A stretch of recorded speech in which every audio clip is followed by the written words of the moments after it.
Prof, maybe I can ask a question.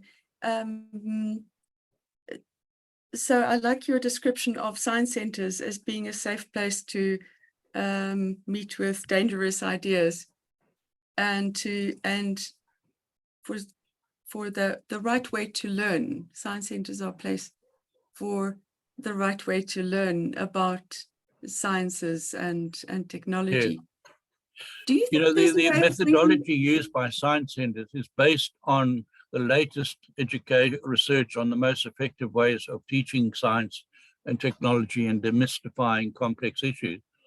And, initially it focused on hands-on. In other words, you interact with things physically and you learn about scientific principles. But we've gone beyond that now to minds-on and hearts-on, where we engage people mentally and we also engage with them emotionally. And we've also moved on from just purely, touch displays to multimedia, to augmented reality, to artificial intelligence, increased use of robotics.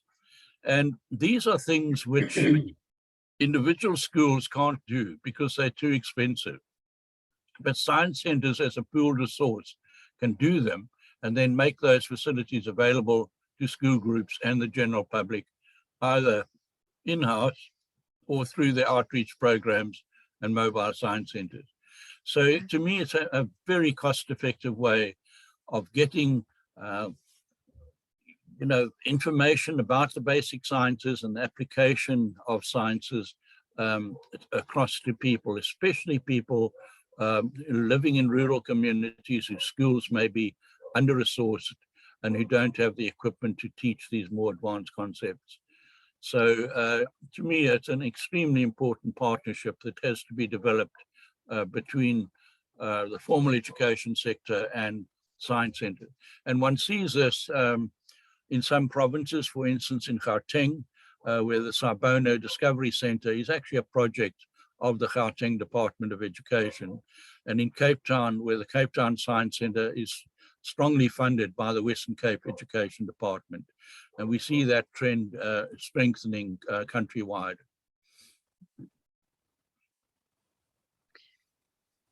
Thank you for that.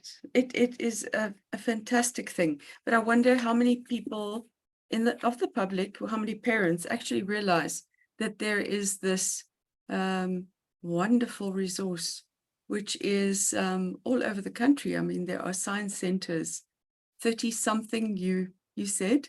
There was one stage when it was about 40. And it's really an underused resource, I think. The other thing is that just teachers, I mean, I think teachers can learn so much at science centers, but from what I've seen, they don't really learn from it. Sorry, I missed that point. Who doesn't learn from it? The teachers, I think, don't learn from science centers. What do you think? Yes. Many science centers mount teacher enrichment courses, helping them to use the best methods to teach science and technology within the curriculum.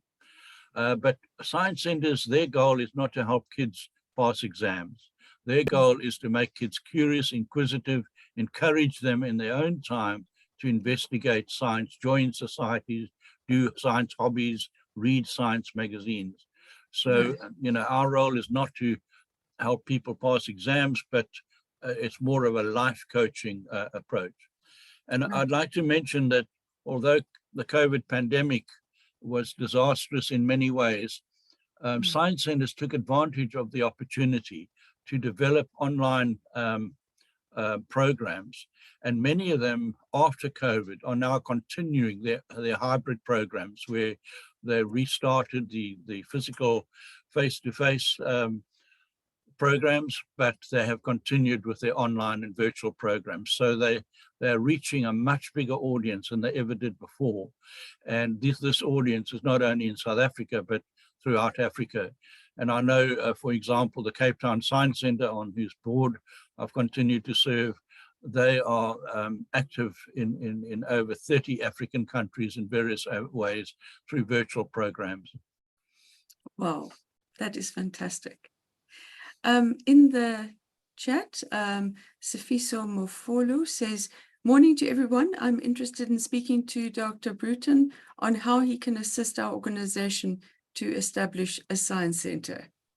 Okay, so we can forward, well, Sifiso, if you can send us your contact details, then we can pass it on to Prof.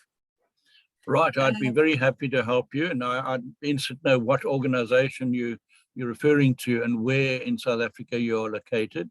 But it would be a pleasure to guide you in this regard. Okay. Sifiso, will you post that in the chat? Then Nyareli Z says, thank you, Prof, for such an inspiring talk. It just made me realize that we should not move away from our history in order to understand these new developments in technology. Yeah, no, knowing our history is so important. And, you know, that's why I've documented what I know in my various books, because it's quite extraordinary what African innovators have achieved over the millennia. And there's a lot more to come. I've got over 3,000 inventions in my files that I haven't even published on yet. So, yeah, it's an exciting time for Africa.